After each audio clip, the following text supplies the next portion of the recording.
મિત્રો,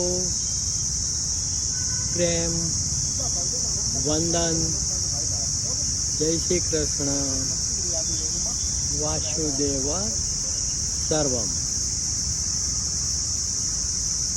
આપણે આપણી જાતના માલિક નથી, કારણ કે આપણે ખરેખરા હુંમાં સ્થિત નથી. આપણે ઘડી ઘડી બદલાતા અનેક હુંઓના સમૂહ છીએ અને એથી જ આપણી વર્તણૂક યંત્રવત યાંત્રિક છે અને એટલે જ આપણે આપણી જાતને પણ યાદ રાખી શકતા નથી.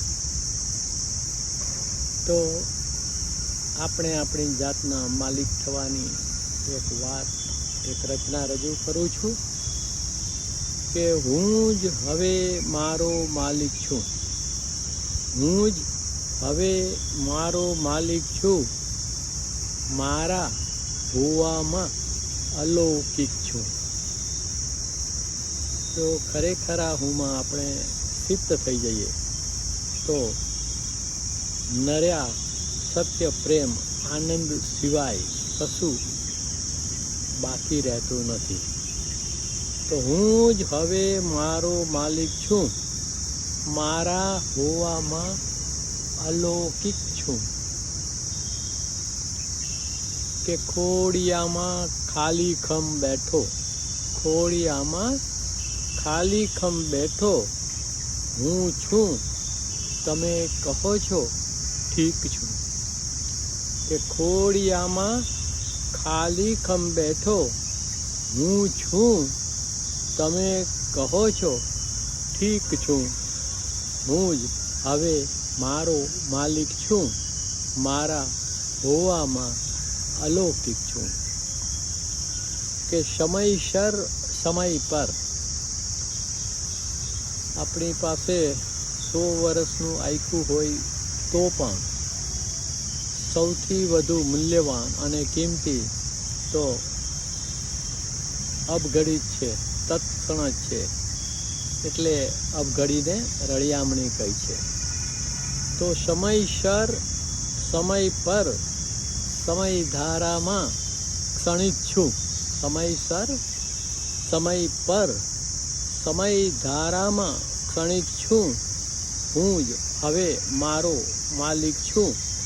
મારા હોવામાં કુહુ કુહુ છું. હું જ હવે મારો માલિક છું. મારા હોવામાં અલૌકિક છું. કે હું તું આતે ને સર્વભૂતોમાં, હું તું આતે ને સર્વભૂતોમાં કૃષ્ણ ભાવનામાં નૈતિક છું. હું તું આતે ને સર્વભૂતોમાં કૃષ્ણ ભાવનામાં નૈતિક છું. તો સમમ સર્વેષુ ભૂતેષુ તિષ્ઠંતમ પરમેશ્વરમ, એવું કૃષ્ણ ભગવાન ગીતામાં કહે છે. તો હું તું આ તે બધામાં કોઈ એક જ છે. સબકા માલિક એક એવા કૃષ્ણ ભગવાન જ છે એવું જોવું, એ જ ખરું જોવું કહ્યું છે. તો હું તું આ તે ને સર્વભૂતોમાં કૃષ્ણ ભાવનામાં નૈતિક છું.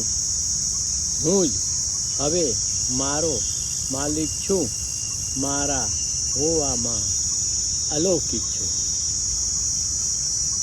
અને છેલ્લે કે જલ કમલવત જાતમાં, જલ કમલવત જાતમાં યોગારૂઢ આત્મ પ્રતીક છું. જલ કમલવત જાતમાં યોગારૂઢ આત્મ પ્રતીક છું. હું જ હવે મારો માલિક છું. મારા હોવામાં અલૌકિક છું.